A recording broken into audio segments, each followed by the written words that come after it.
আসসালামু আলাইকুম। তো আমরা দ্বিতীয় পর্ব শুরু করব। আমাদের নেটের সমস্যা ছিল। তো আমরা দেখি আমরা যেখানে ছিলাম সেটা আনটিলের জায়গায় ছিলাম। তো আনটিল এর আগে যদি আমাদের প্রেজেন্ট ইনডিফিনিট টেন্স হয়, তো তখন সেটা যদি আনটিল থাকে, তাহলে সেটা কি হবে? তখন দ্বিতীয় সেন্টেন্সটাও কিন্তু প্রেজেন্ট ইনডিফিনিট টেন্স হবে। যেমন স্টে হিয়ার, এখানে থাকুন আনটিল ইট স্টপ রেনিং, বৃষ্টি হওয়ার আগ পর্যন্ত। আমি কি বলছি? এই আনটিলের আগেটা যদি প্রেজেন্ট টেন্স হয়, পরেরটা হবে সেটা প্রেজেন্ট টেন্স। প্রেজেন্ট টেন্স মানে প্রেজেন্ট ইনডিফিনিট টেন্স। যেমন এখানে যেটা ইট আছে, ইট কি থার্ড পারসন সিঙ্গুলার নাম্বার। আমরা কি জানি? প্রেজেন্ট ইনডিফিনিট টেন্সে যদি থার্ড পারসন সাবজেক্ট যদি থার্ড পারসন সিঙ্গুলার নাম্বার হয়, তাহলে মূল ভার্বের সাথে এস বা ইএস যোগ হয়। যেমন এখানে ইট ইট দেওয়া আছে, তো ইট যাওয়ার পরে এরপরে কি সাবজেক্ট যদি এখানে কি, এখানে সাবজেক্ট কি হবে? ইট ইট হলো থার্ড পারসন সিঙ্গুলার নাম্বার, সাবজেক্টটা হলো it third person singular number. তখন এটা কি হবে? এখানে মূল ভাবের সাথে এস বা ইএস যোগ হবে, তার মানে আমি এস যোগ করলাম।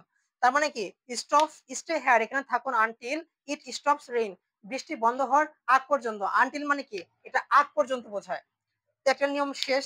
ঠিক তেমনি আমরা এটা একটু ব্যতিক্রম, এটা পরীক্ষা প্রচুর আসে, এটা একটু পরে দেখি। আমরা ২ নম্বরটা নিয়ম দেখি যে আনটিল যুক্ত সেন্টেন্সে যদি প্রথমটা যদি পাস্ট ইনডিফিনিট টেন্স হয়, তাহলে পরেরটা হবে কি? পরেরটা হবে এটা পাস্ট ইনডিফিনিট। তা আনটিল যুক্ত সেন্টেন্সে প্রথমটিও যদি পাস্ট ইনডিফিনিট টেন্স হয়, পরেরটা হবে এটা পাস্ট ইনডিফিনিট টেন্স।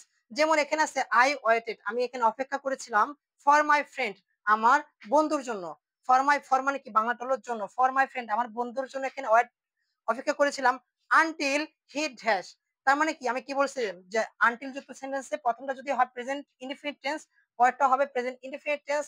আর আনটিল যুক্ত সেন্টেন্সে প্রথমটা যদি পাস্ট ইনডিফিনিট টেন্স হয়, পরেরটি হবে পাস্ট ইনডিফিনিট টেন্স। তার মানে আমরা এটা এখানে কি দিতে পারি? এখানে কেম দিতে পারি। আনটিল সিএম কেম দিতে পারি। কাম রয়েছে, কাম যেহেতু প্রেজেন্ট টেন্স, আমরা এখানে কেম দিতে পারি। তো এবার একটা ব্যতিক্রমটা আসি। যখন একটা প্লেন টুক আপ করা হয়, আমরা এটাকে একটু ব্যতিক্রম ভাবে দেই। তো নিয়ম অনুযায়ী এটা উই ওয়েটেড, এটা আমরা পাস্ট ইনডিফিনিট পেয়ে গেলাম। এটা কিন্তু পাস্ট ইনডিফিনিট ছিল। তো পাস্ট ইনডিফিনিট পেয়ে গেলাম। তারপরে আনটিল রয়েছে, এটা কনজাংশন বা লিঙ্কার্স রয়েছে। তারপর দা প্লেন সাবজেক্ট দিলাম। এখানে নিয়ম অনুযায়ী টুক অফ হতো, কিন্তু আমরা যখন বিমান বা প্লেন যখন অতিক্রম করে বা উপরে ওঠে, আমরা সেটা পাস্ট ইনডিফিনিট না করে এটাকে তখন হলো পাস্ট পারফেক্ট টেন্স করে দেই। আপনি কিন্তু এটাও কিন্তু পাস্ট পারফেক্ট টেন্স করে দিলেও হতো, কিন্তু এটা দিবেন না, এটা সাধারণত পাস্ট আনটিল দিয়ে পাস্ট ইনডিফিনিট করবেন, যে হি weighted until I came.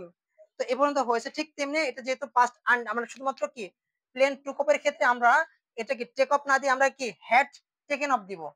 Had taken off, had taken off. তার মানে কি উই ওয়েটেড, আমরা অপেক্ষা করব until the plane had taken of.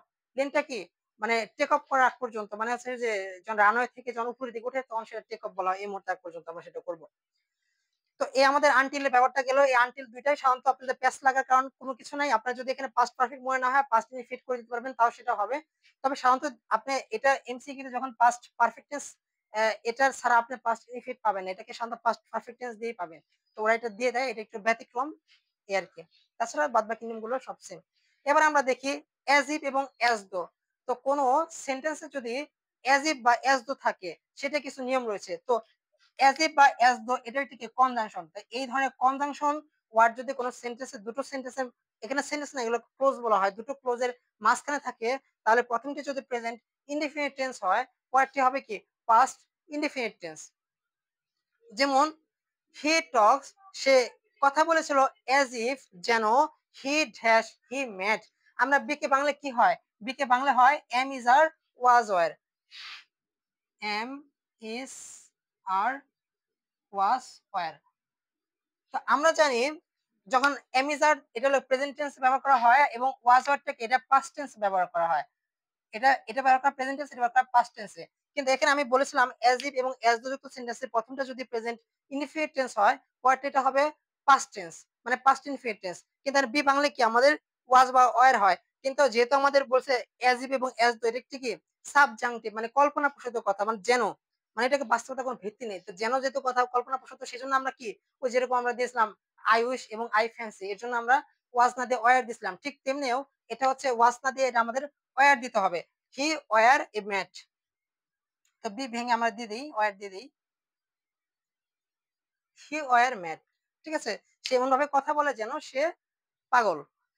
তারপরে বলা হয়েছে as if এবং as though যুক্ত সেন্টেন্সে যদি আমরা হচ্ছে প্রথমটা যদি past infinite tense হয়, প্রথম ক্লোজটি যদি past infinite tense হয়, পরের ক্লোজটি হলো past perfect tense হয়। যেমন হচ্ছে he spoke, সে কথা বলেছিল, এটা কি past infinite? past indefinite. He spoke, সে অন্যভাবে কথা বলেছিল as if যেন he dash। এখন আমি এটাকে কি করা যায়, প্রেজেন্ট যেহেতু এর আগেরটা প্রেজেন্ট ইনডিফিনিট টেন্স হয়েছে এবং অ্যাজ দর পরে এটা হলো পাস্ট ইনডিফিনিট টেন্স হলো, আর যেহেতু এটা পাস্ট ইনডিফিনিট টেন্স হয়েছে সেজন্য অ্যাজ দর পরে এটা হলো পাস্ট পারফেক্ট টেন্স দেই। তারপরে আপনার যদি পাস্ট পারফেক্ট না থাকে, পাস্ট ইনডিফিনিট দেয়া থাকে, সেটাই কিন্তু হবে। তার মানে আমরা কি দিতাম, he had known, he had known বা নিউ দিলেও হবে। হি নিউ, এখানে দিচ্ছে অল, হি নিউ অল দিতে পারি। তো এর মডার্ন ইংলিশ ল্যাঙ্গুয়েজ গ্রামারে এস ইফ এবং এস যুক্ত সেন্টেন্স ওরা দুটো প্রায় একই দিছে। প্রথমটা যদি প্রেজেন্ট টেন্স হয়, পরেরটা পাস্ট ইনডিফিনিট করে দিয়েছে, এবং প্রথমটা যদি পাস্ট ইনডিফিনিট করে দেয়, পরেরটা ওরা পাস্ট ইনডিফিনিট রেখেছে। কিন্তু আমাদের যে আধুনিক প্রচলিত যে গ্রামার গুলো, এটা হলো পাস্ট ইনডিফিনিট থাকাতে প্রথম সেন্টেন্সটা, পরের সেন্টেন্সটা পাস্ট পারফেক্ট টেন্স দিয়েছে। তো আমরা হচ্ছে এই ক্লাসটা এখানেই শেষ করছি। তো আমরা নেক্সট পরবর্তী ক্লাসে সবাইকে দেখার জন্য আমন্ত্রণ রইল। সবাই ভালো থাকুন, সুস্থ থাকুন। আসসালামু আলাইকুম।